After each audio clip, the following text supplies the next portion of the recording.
Your client onboarding process can make or break your coaching business. If you're treating it like a checklist, you're missing out on one of the biggest opportunities to create lasting client relationships and build a thriving six-figure practice. Now, here's why this is critical. The first session with a new client is where expectations are set, trust is built, goals are aligned. And if you get this part right, you set your clients up for powerful results, the kind that make them want to come back for more and share your work with others. And if you miss this, they'll struggle, they'll feel lost, and they may never experience the full transformation you offer. So imagine this, a strong onboarding process not only keeps clients engaged and inspired, but it also fuels your success with powerful testimonials and referrals, creating a ripple effect that grows your practice. Let's walk you through the top 10 onboarding secrets that will help you retain clients, drive transformational results, and lay the foundation for a six-figure business. Let's dive in.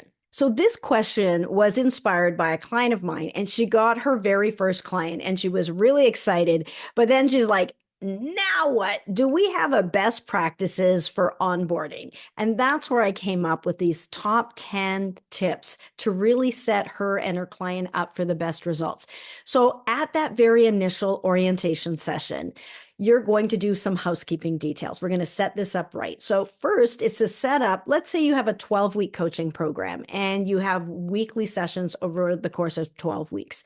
At that initial session, one of the very first things you do is set the next 11 appointments, same date and same time each week. So if it's Tuesday at 2 is their spot, pick that. Now, of course, if there's one-offs that happen, you can adjust the date if they're on holidays or they're sick or something else comes up, but it massively improves their success. If you have to at each subsequent session pick a time, that wastes valuable time of your coaching session. Plus, I always used to say, first one to the calendar wins. So if they don't have on their calendar that set appointment, other things will come up. And then they're looking for a spot to fit you in. And if there's a gap, no news is not good news. I can attest to the massive success. We used to set that first date, and then each time we'd pick the next time. As people went along, sometimes their time was already taken up. So then they had to find another time. And that time didn't work for them. And then they had to go 2 weeks and it became chaotic. And what you really want to do is you want to get into a rhythm and a cadence so that you can set them up. Consistent little baby steps will win. So that is a powerful tool. I know that you'll underestimate it, but it is powerful. Never leave one call without booking the next. Second, clearly define their graduation date. If you have 12 sessions with them, when is the deadline, the graduation date that all of those appointments have to be done? If you don't have this and you have 12 sessions and in your mind, you're thinking 12 weeks and in their mind, they're initially thinking 12 weeks, but then they had that trip to Europe for 2 weeks. And then it was over the holidays. And then someone came to visit and then they broke their leg. And then this happened.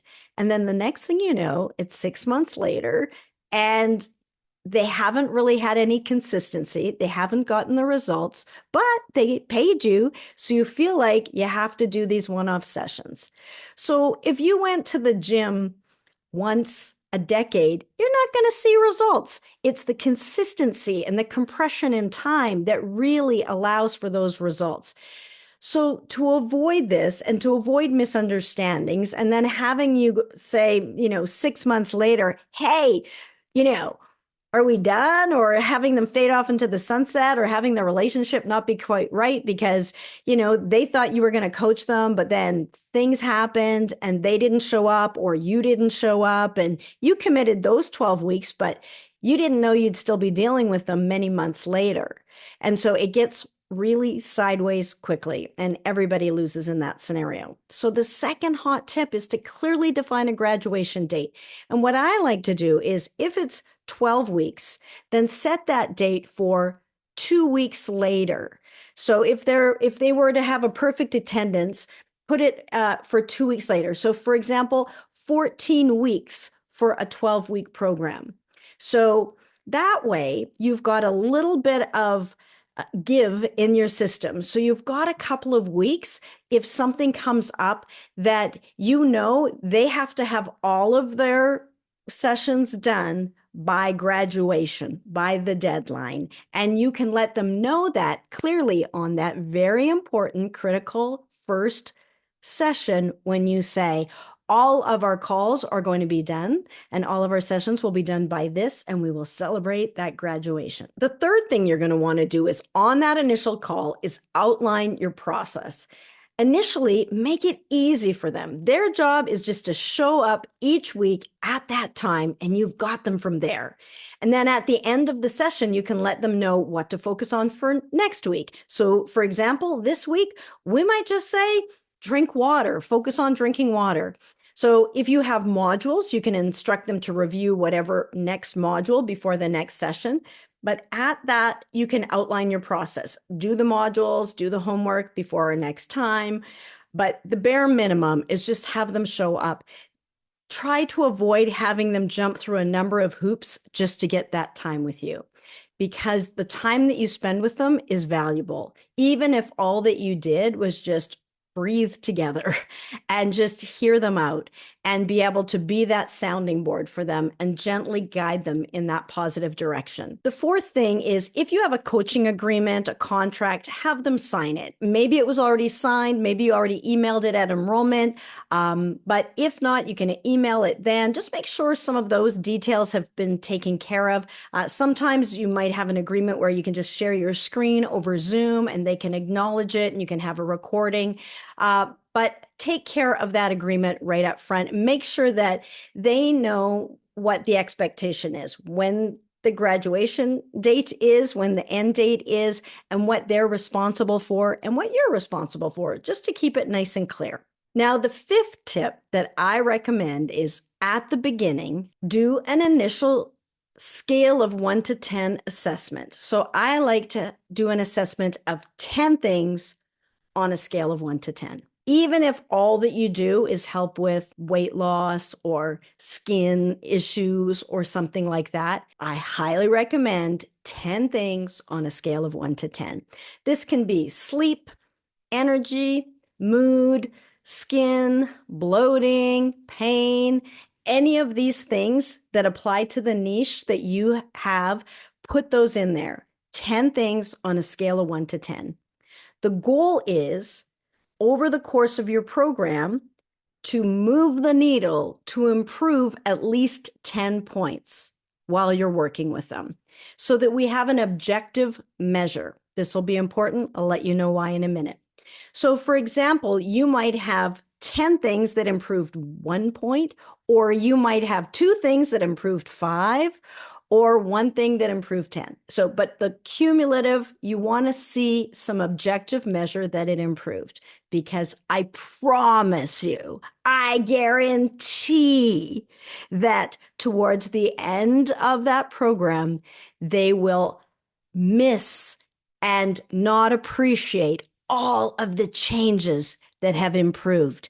People have this negative bias and they'll not recognize all of those great habits. They will get great results if they start managing their stress, drinking their water, doing all of these things, getting their sleep. If they start cleaning up their diet, they will decrease their inflammation. They will get results.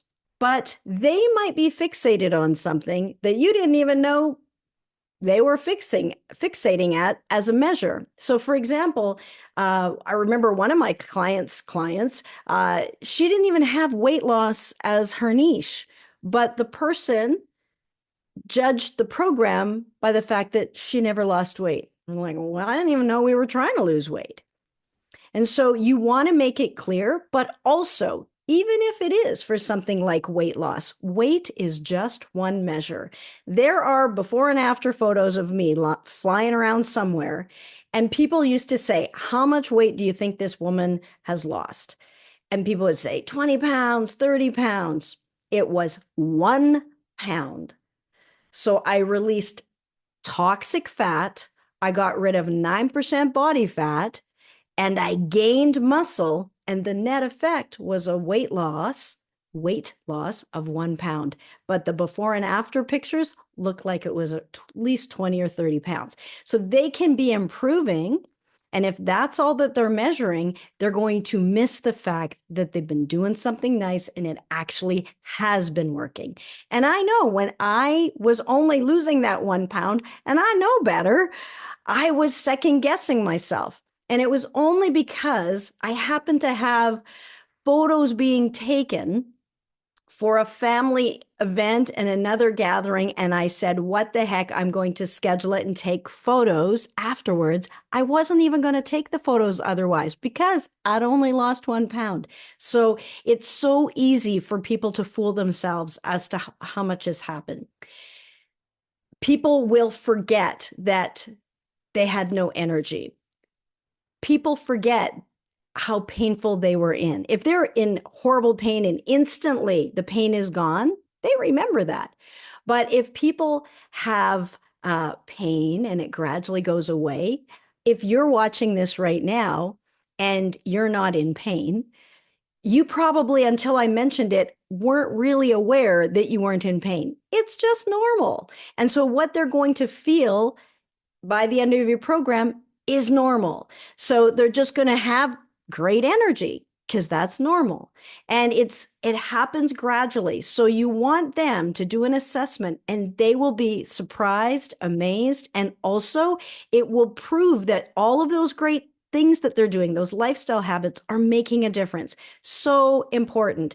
And then they'll be more inclined to continue on. Plus, maybe the weight is lagging a little bit, but they've had sleep and energy improvements and mood improvements, or their pain is less. They'll have had some improvements in other areas. So it's really important. They might be fixated on that one thing. You really want to do 10 things on a scale of 1 to 10. So the next one, number 6, is to set intentions and goals and back it up with the fuel of their why. So what do they want? What is it that they're looking for? Now, you might have a different idea, and it's important at this initial session to get really clear. But more importantly, why do they want it? Because as they go through this process, as you go through different processes of going from point A to point B, if we're busting through default patterns and limiting beliefs and old conditioning, you're going to face a moment when you go, why am I doing this? And you're going to want to have an answer as to why you're doing this. And that why will call them forward. It's like fuel to get them going. So you set the destination, you set your GPS, and then the fuel in the gas tank is that why. So why do they want it? What is the cost of inaction?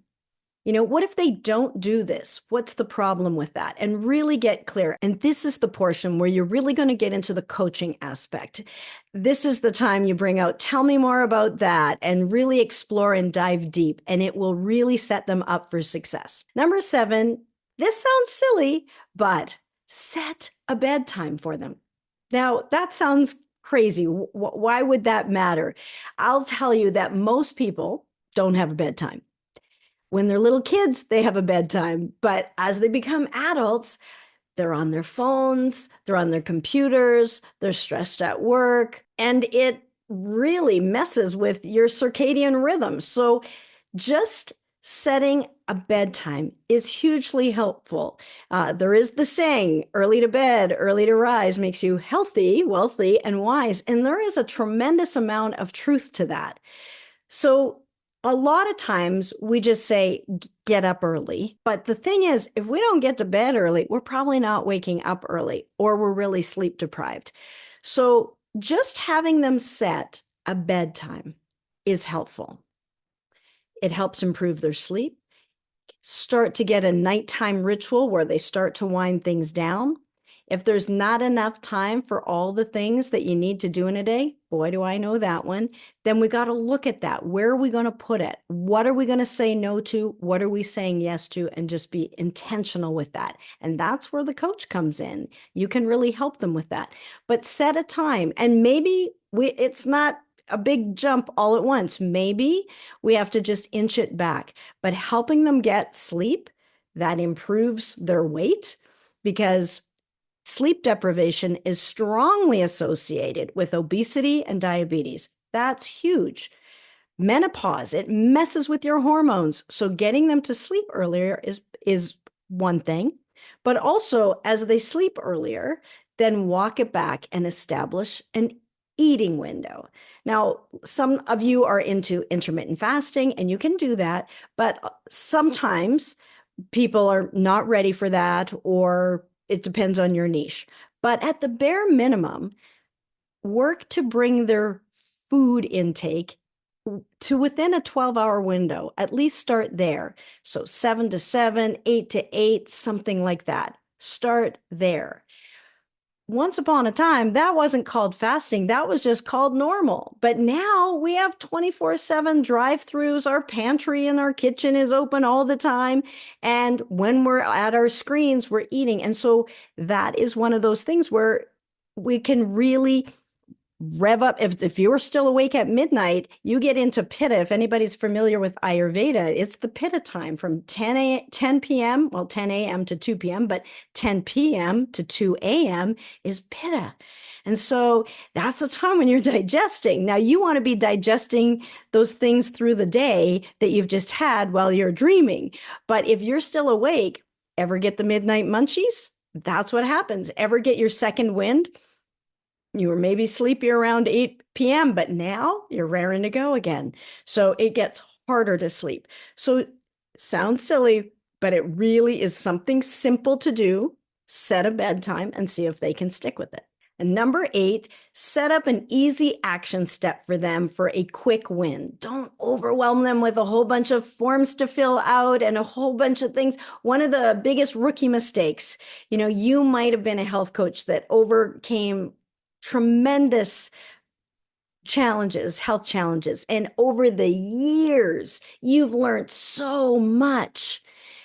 And you can't wait to tell that new client everything you know. And so you fire hose them with everything that you've learned over the last decade, and you just flatten them. They're just not ready for that. They just can't do that. So keep it small, set them up for a win, give them something that they can do. And one of the things that's easy to do, easy not to do, and we all know we should do it anyways, is drink water. Drink water. Have them measure their water. You can indicate how much that you think that they should have in a day and have them track it. And just start there. Give them some tips on how to do that, whether it's measuring water bottles and counting the water bottles, putting an elastic band on a water bottle and refilling it a number of times, adding lemon or lime if they don't like straight water, and just get that hydration in. It is a anti-ager. Water helps hydrate the skin. It helps to lose weight because hydration is so important. It burns calories. It doesn't have any calories. It also lubricates the joints. It just hydration. It makes their blood flow. It's less sticky. So many great reasons to drink water. So you want to make sure that they're doing that. And that is something that they can do and they can focus on. Now, if you give them 10 new habits to focus on and go to the gym for 2 hours and walk the dog and clean up your food and go, some whatever, go vegan, go gluten-free, give all of these things, that might be too much. Start with water. Start with water. Keep it simple. And number 9 is let them know what's expected for next time. So have them bring any questions that arose for the next call and make sure they know the time and how to reach you. Now, here's one of those things that, well, it'll roll right into number 10. I'm just going to go right into number 10, and that is to resist the temptation to do more. Less is more. So a lot of times, one of the things, so I'm a big believer in helping health coaches reach 6 figures, making an incredible soul satisfying impact in the world without burning out. Now, I set up a plan and the plan works, and our health coaches do that. But every once in a while, pretty often at the beginning, they will be tempted to add some extra steps in.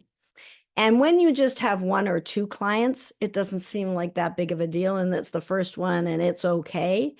But be careful about adding all of these other things and steps in, because You follow that trail along. And I was just on a call not long ago with someone, and we had set it up, and she's on track to six figures. She's doing great, but she's just like, I can't take any more clients. And I'm like, why? Added some stuff in, that was, we mean well, we're healers, we love to just give, but now added too much in, gave too much out without getting it back in, got out of balance, and we're like, closed for business. Don't want to help any more people because I can't.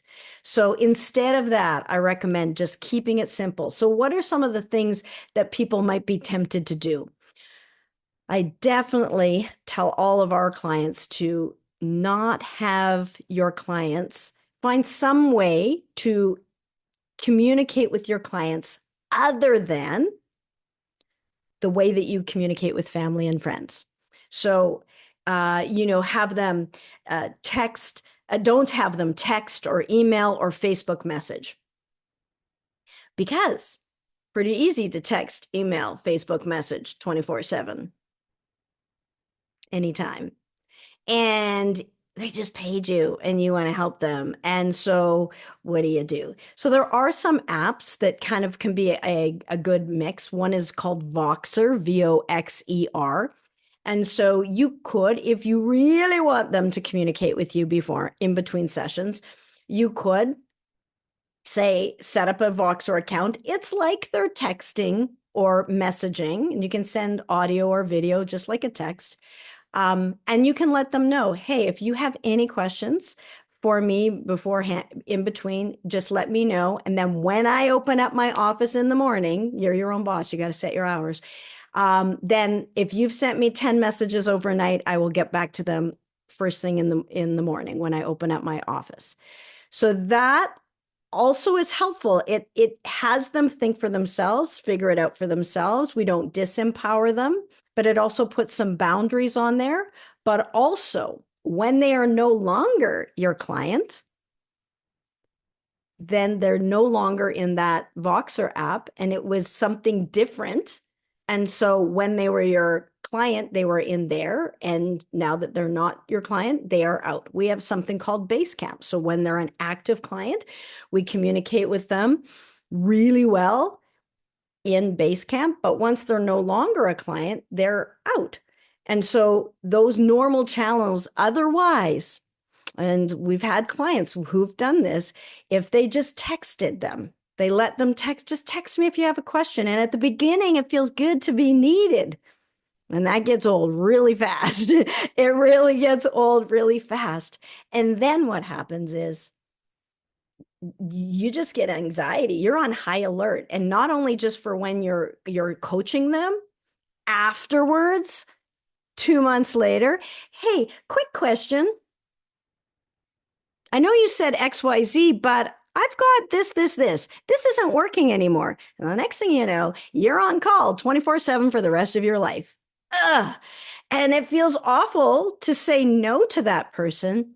And this is why having clear boundaries, clear intentions, clear expectations that we talked about at the beginning is critical. It's absolutely critical. So one is having a different app, but also at the beginning when I was health coaching years ago, and I would let my clients know. Initially, it was in person, and then it was over the phone. This was before Zoom, and then I've been using Zoom for years, but it was over the phone. And I remember hearing the recommendation, you set up these sessions every other week, and then they can text unlimited email support, unlimited text support. And I already knew, as a mom of four, as a busy doctor working 100 hours a week and on call, there is no way I could honor unlimited email or text support. And my clients did phenomenal without any in between. We set clear expectations. They bring their questions to the next appointment, and that works. That works. So depending on your niche, there might be exceptions, but I strongly discourage you from accepting communication through Facebook message, email, or text. You'll lose it because you got all sorts of other personal things emailing and texting you, and it'll get mixed in. Then you'll just be afraid to touch your phone because it'll be dinging, or you'll be afraid that what if this is a client instead of somebody that you like. So that is one of my most important tips. So these top 10 tips are powerful, and they're born out of years of experience, mostly from myself, but now hundreds of other health coaches that have put them to the test. So these tips allow you to set clear intentions, clear expectations, tap into your client's why that you can call upon later if they're faltering, so that you can have reasonable, clear initial action steps that can have them get on their way, get that quick win right up front. And most of all, leave them with knowing that all they just have to do is just show up consistently every week, and then you've got them. And together you can navigate no matter what comes their way. So this will have them wanting to continue to get those sessions in, continue with the path that you've laid out, and will lead to life-changing, transformative results. And most of all, they're going to be walking, talking billboards, and they're going to tell their friends. And referrals and raving testimonials are an excellent key ingredient to creating a six-figure, soul-satisfying practice. So for more of the secret ingredients to six figures, check out the link below in the description where we cover all 5. And here's to raving fans and a thriving practice. Check out this next video designed to move you forward on the practice of your dreams. Be good for you.